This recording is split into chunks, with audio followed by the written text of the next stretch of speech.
Hello everyone, and welcome to another exciting oil painting video. I am your humble host, John, and let's get started. So today we got something special for you. I've been talking about it for a while, and today is the first day that we have our normal painting supplies. So we have our Alkyd Alkyd walnut, Alkyd medium like normal. We have our Griffin Alkyd oil paint from Winsor Newton. And now we have a 16 by 20, which is our normal size. This is a piece of Gessobord from a company called Ampersand. They're in the Pacific Northwest of the U.S. That's, like I said, a 16 by 20. It's 1/8 inch panel hardwood. It's got their archivist seal. It's an archival, beautiful piece of painting support. It's not ridiculously expensive, but it's not cheap. This is like $30.85, I believe. No, I'm sorry. That's with the cradle. This one is probably a little bit under 20, like $18-ish for the 1/8 inch panel from Blick. And I think Jerry's is probably very close to it. So from now on, we're not going to be using any student grade materials. We're going to be using strictly the professional stuff. But one of the things I want to show you is the professional stuff. If you shop well, and like on Blick and Jerry's both, if you go over a certain amount, which I believe is $49 or $59, shipping is free. So you can buy the professional stuff without it costing an arm and a leg. Okay, the Griffin Alkyd oil paints that I use are light fast, permanent professional oil paints, and the average price is right around $6.31 for a 37 ml tube. I'm still using, as you can tell, my gesso brushes that I get at Blick. They're like $5.50 each if I buy 5 or 6 of them. I forget what the deal is. So those come out, to be reasonable. So it's not a ton of money to use the really, really good stuff. Now, if you're just starting and you don't want to take a chance and anything else, then by all means, the Blick Economy canvas is some of the best student canvas I've ever seen in my life. We did, we probably did at least 15 paintings together on it.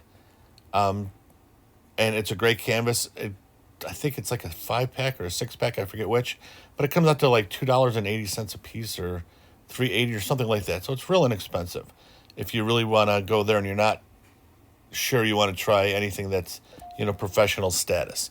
And that's okay. It took me a while before I went to this stuff too, because I was nervous. I was going to mess it up, and I, didn't want to freeze while I was painting. That's just normal. So anyways, let's get back to our painting. As you can tell, even though we're doing a professional everything here now for supplies, my technique is pretty much the same. Now, this is the technique I use for most of my paintings, unless there's something specific I'm painting. Like right now, for my studio work, I am doing a Mountains of Wyoming series. And I'm using the Gessobord, which is what this is. The only difference is I'm not using a flat 1/8 inch panel. I'm using a 3/4 inch depth cradle. Okay, so basically instead of being 1/8 of an inch, it's 3/4. And the difference between that is it gives it a little bit more of a profile if you hang it on the wall as is. And it also goes into a floater frame, and you can screw the floater frame, say that fast 5 times, into the that 3/4 inch depth cradle to secure it. Where if you did the 1/8 inch panel, you would need spacers, piece of blocks of wood for spacers. So it's just a little bit more convenient. That's the stuff that was $30.85, and that's for 12 by 16. So when they have the cradle and they use more wood, obviously the price goes up. So this stuff here is under $20 for a very large 16 by 20. So it's really, to me, it's a great deal. Okay, so here's our landscape, and I just finished putting the clouds in like normal, and I'm using my gesso brush. I think that was the 1.5 inch. You see the mountains a little bit on the left. I'm not sure what I'm doing with them. And when I'm not sure, I like to put them in as like a placeholder almost. And then once I have that placeholder, then I get an idea as I'm going, okay, do I make them bigger? Do I make them thicker, taller, whatever the case may be. And in this case, I'm making them a little taller. and then I'm bringing them over just a little bit more. And then that way I'll have the water come underneath them, and then it's a pretty nice little thing. It's not like a huge mountain range. It's more like, a foothill somewhere where, it's not anything huge. It's not, the Grand Tetons. It's just, something small that's rocky base that's within foothills, it could be. I have no idea. It's something I just kind of was messing with as I was painting. And the other thing is, too, I've told you many times, one of the beauties of, it's not just oil painting, but painting in general. I love making stuff up as I go along. I don't like having a rigid plan. So even when I sketch something from a photograph or I'm doing something in plein air outside, I still want to leave myself flexibility to kind of put my own little stamp on it. And I know, John, who are you to try to improve on nature? Nature's perfect the way it is. It has nothing to do with that. It has nothing to do with ego or anything like that. It just has to do with my style and what I'm comfortable with and how I enjoy painting. And I don't like, even if I have a photograph of something, which in this case I don't, but I do have photo reference for some of my studio work. I don't like painting something and try to make it exact. I like to put my little flair in it, my little creative license, and see what happens. Okay, here I'm using a mixture of French ultramarine and cerulean blue hue to put in the water. I'm also going to add Viridian to it. And then once I get some Viridian to it, then I'm going to put some titanium white to get it opaque and then get it smooth. This water is not, I don't have a waterfall here, so this is not going to be a very fast-moving water, although I'm going to show movement. But it's not going to be like, right next to a huge waterfall or anything like that. I wasn't sure what I was going to do, but I kind of was figuring with the size of the mountain or little hill or whatever that is, I didn't want anything major to go. I'm still not sure of what my focal point is as I'm going. It'll probably be the trees that I put in later in this painting. But as of right now, it is that little rocky foothill thing, whatever that is. Now, here I am with the white, and you saw I already put the Viridian in, the green. And I'm going to add more blue to it because I don't want it all white. And granted, I left a lot of the blue in, but I needed to cover everything because I wanted it to be opaque everywhere. Now, one of the things you're going to see me do here with this water that I normally don't do with any part of the painting is I am going to use a lot of brush strokes. I'm going to use crisscross strokes. I'm going to get this puppy as smooth as I can because, like I said, I don't want the water to be a fast-moving water. I want it to be like a lazy little body of water somewhere out in the middle of nowhere. And that's kind of what I'm looking at.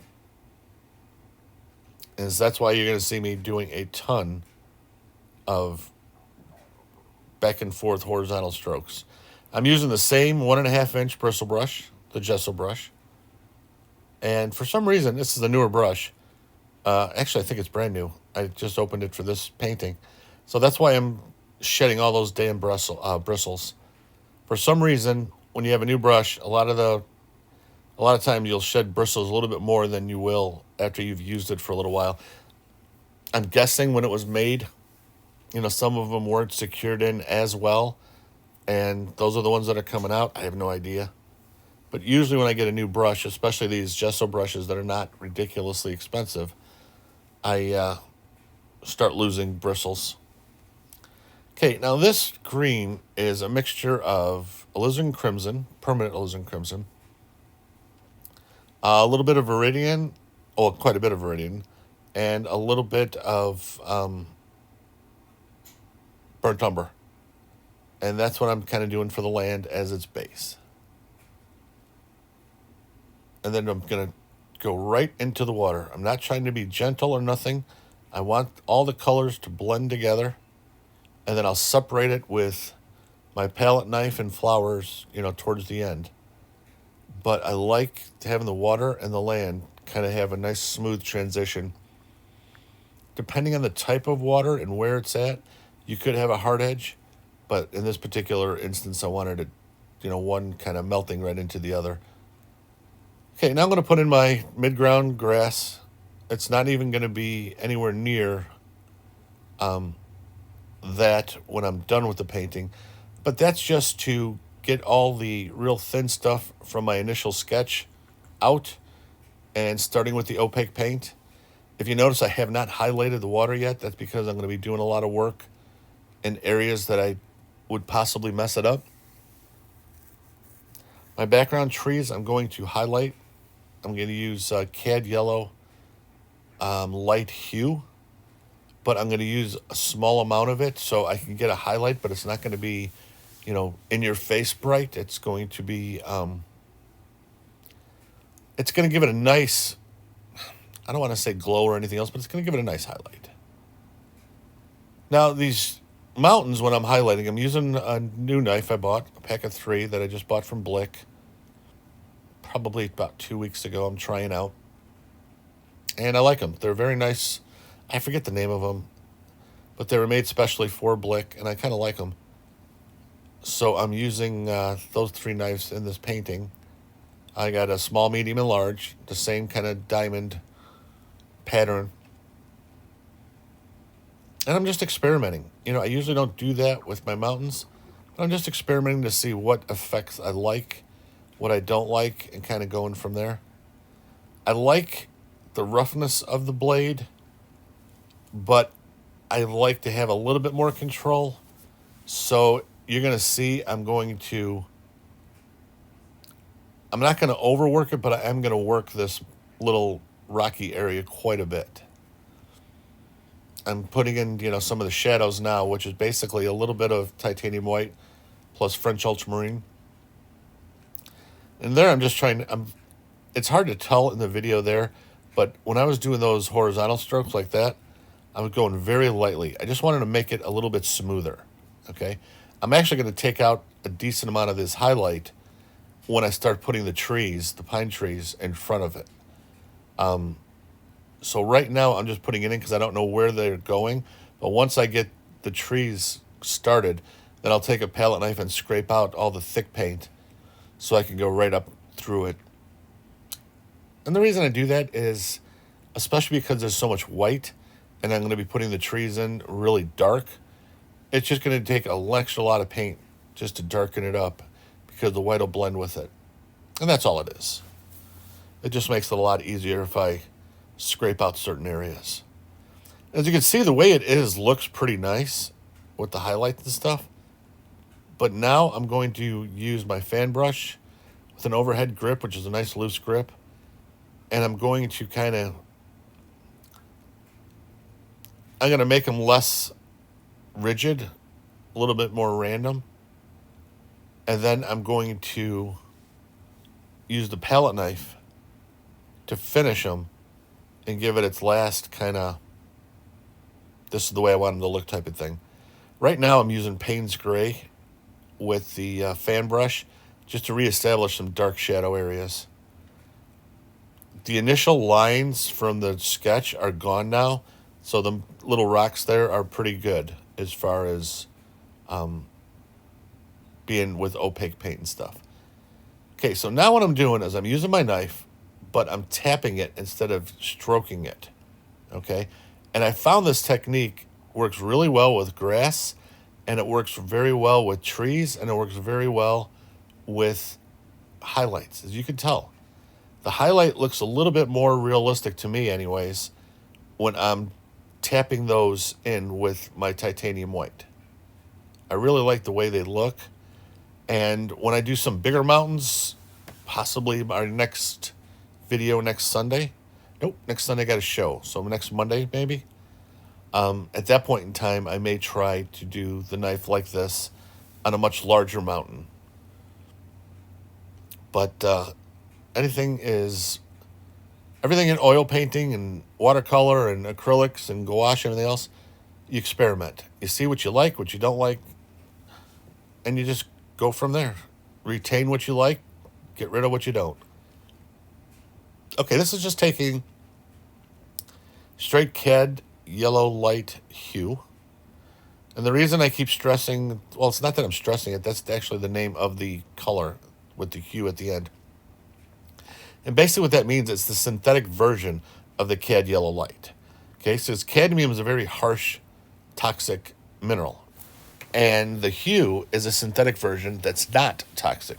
So you're getting a lot of the same properties and looks as the real cadmium, but you're not going to get the harsh, toxic paint itself. I try to use, as you've heard me before, I like to have a green studio.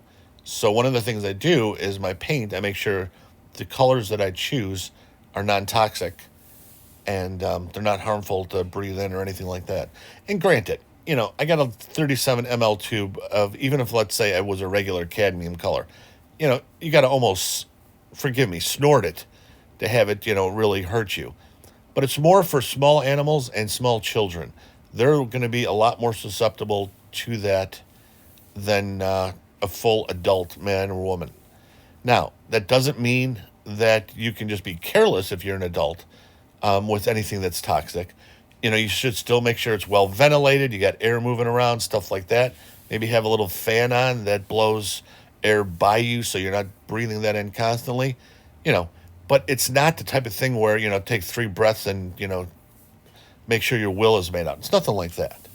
It's just, it's not something that you want to breathe in on a regular basis for any length of time in a room that's not well ventilated and without air moving around. And that's one of the reasons why I chose the stuff I have for my oil painting, because nowadays there's a lot more non-toxic options than there ever were in the history of oil paints.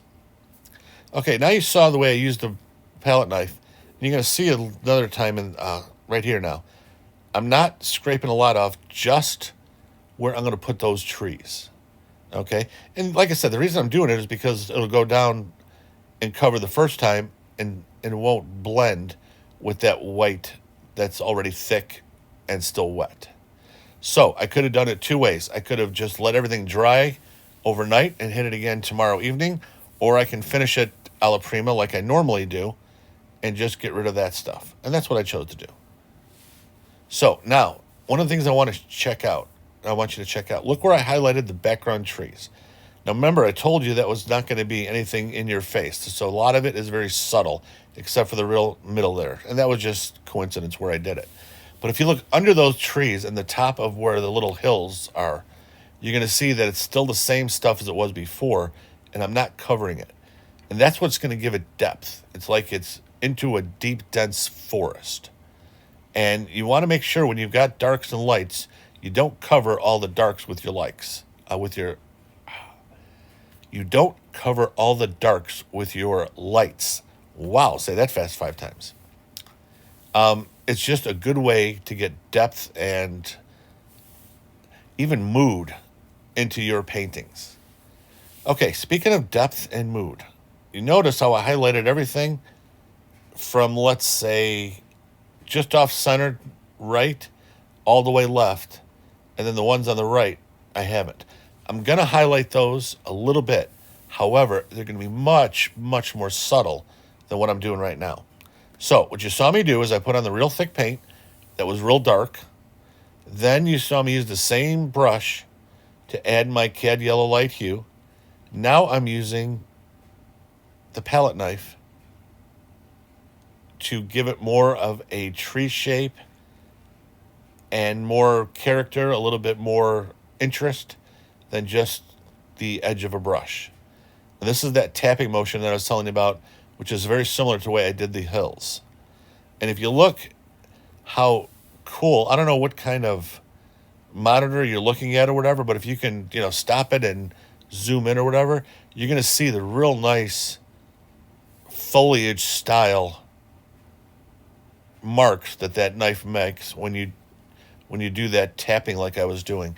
And you got to make sure when you're doing it for the large stuff like that, you tap it flat. You want to use the entire blade. Now, there's going to be times when I do the flowers in the foreground, I only want to use the tip of the blade to tap and get my flowers. So it's just like a brush and anything else. You're learning as you go. Now, if you want the full grass and full trees, you'll tap the entire blade. If you want just the flowers that are in the foreground, you're going to use just the tip of the knife.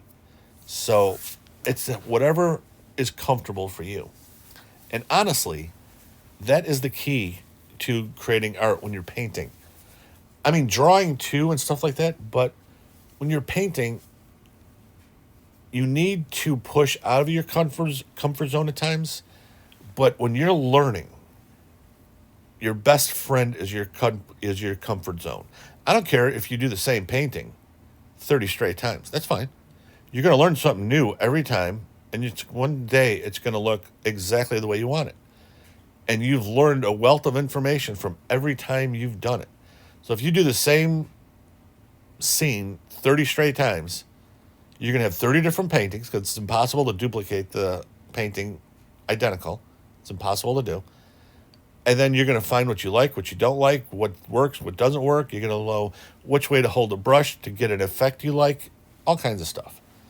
And that's what you do. You keep practicing, but you find a comfort zone that you have that as your base, and then you take little things here and there that you get out of your base, out of your comfort zone, and experiment and see what the hell is happening. And I hope I didn't, not confusing people, and it sounds like I'm talking in circles. I don't mean to. It's just you got to have that comfort zone to fall back on, but you also have to always not be afraid to push outside of it to learn new stuff. And then as you learn new stuff, those get added to your comfort zone. So after a while, your comfort zone is going to get very large. You're going to have a ton of beautiful techniques to pull on at any given time when you're doing a painting, and then it's just going to all come together as you go. Okay, so this is using the tip and at times, and then the full blade at times on a smaller knife, doing my flowers. So what I do here is they are all going in with the permanent Alizarin Crimson. And then I'm going to use the Cadmium Yellow Light Hue to make the orange flowers that I love, the vibrancy in the foreground.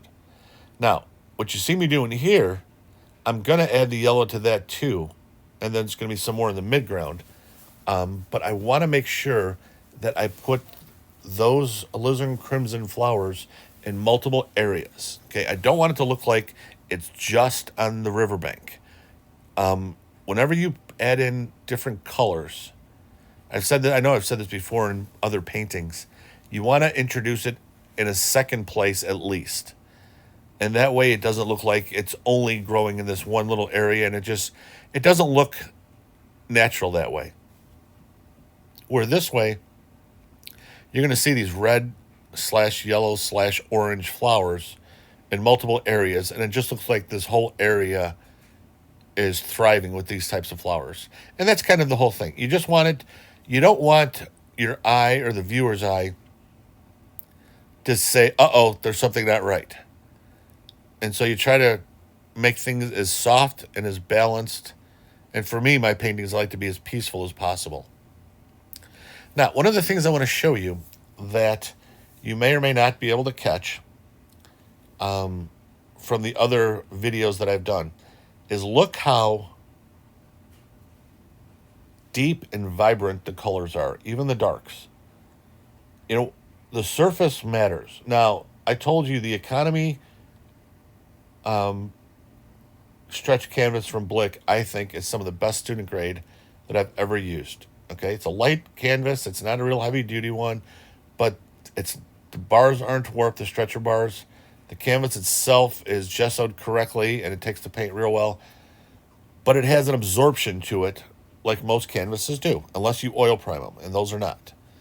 So the wood is, I believe, triple primed from Ampersand, but because it's wood and it's rigid, there's no place really to absorb the paint.